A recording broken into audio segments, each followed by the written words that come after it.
প্রতিদিন রাতের বেলা ঘুমানোর আগে 5টি আমল করবেন এবং এই 5টি আমল জীবনও ভুলে যাবেন না। নবী সাল্লাল্লাহু আলাইহি ওয়াসাল্লাম নিয়মিত ঘুমানোর আগে 5টি আমল করতেন। এই 5টি আমল যদি আপনি করেন, আপনার জন্যে এই 5টি আমলই যথেষ্ট হয়ে যাবে ইনশাআল্লাহ। এর মধ্যে 1 নম্বর আমল মনে রাখবেন, যখন আমরা ঘুমাতে যাওয়ার আগে 1 নম্বর আমল হচ্ছে কালেমা পড়া। কারণ কালেমা তাইয়্যিবা এটা হচ্ছে চমৎকার সাধারণ এমন একটি বিষয়, এটা এমন একটি দরজা যে দরজা দিয়ে ইসলামে প্রবেশ করতে হয়।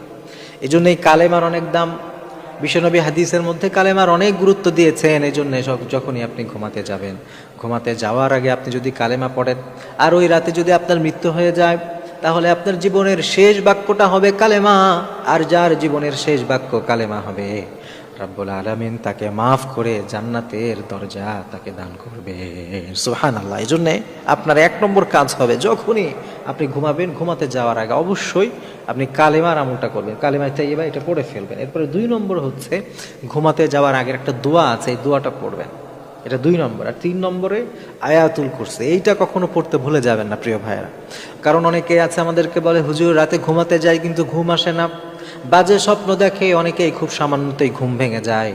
কিন্তু আমার নবীজি সাল্লাল্লাহু আলাইহি ওয়াসাল্লাম তিনি বলেছেন, যারা আয়াতুল কুরসি পড়বে রব্বুল আলামিন তাদের জন্য এমন চমৎকার একটা ফেরেশতা নিযুক্ত করে দিবেন, যে ফেরেশতা তাদেরকে হেফাজত করতে থাকবে। সুবহানাল্লাহ পড়েন। এই জন্যই সর্বদা চেষ্টা করবেন আয়াতুল কুরসিটা সাথে রাখা, নিজের সাথে রাখা, এটার উপরে সবসময় আমল করা। তাহলে একজন ফেরেশতা আপনার সাথে এমনভাবে নিযুক্ত থাকবেন, যিনি সব রকমের বালা মুসিবত, দুষ্ট জিন বলেন, শয়তান বলেন, সব কিছু থেকে সে আপনাকে হেফাজত করবে। এই জন্যে আপনার 3 নম্বর কাজ হচ্ছে কি করা, আয়াতুল কুরসি পড়বেন। 4 নম্বর হচ্ছে ইস্তেগফার, বেশি বেশি ইস্তেগফার। বিশ্বনবী বলছেন, মান লাজিমাল ইস্তেগফার জাআলাল্লাহু লাহু মিন কুল্লি দিকিন মাখরাজা।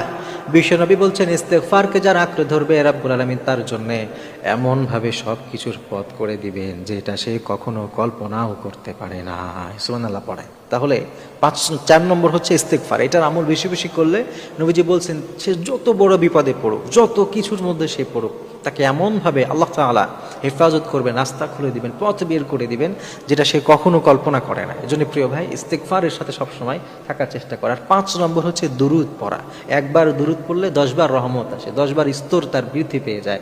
এজন্য এই 5টি আমল ইনশাআল্লাহ তাআলা আপনি নিয়ত করেন আজ থেকে, যে ঘুমানোর আগে অবশ্যই আপনি করবেন। এই 5টি আমল করে যদি আপনি ঘুমাতে পারেন, ইনশাআল্লাহ তাআলা ওই রাত্রিটা আপনার জন্য সব থেকে সৌভাগ্যের রাত হবে।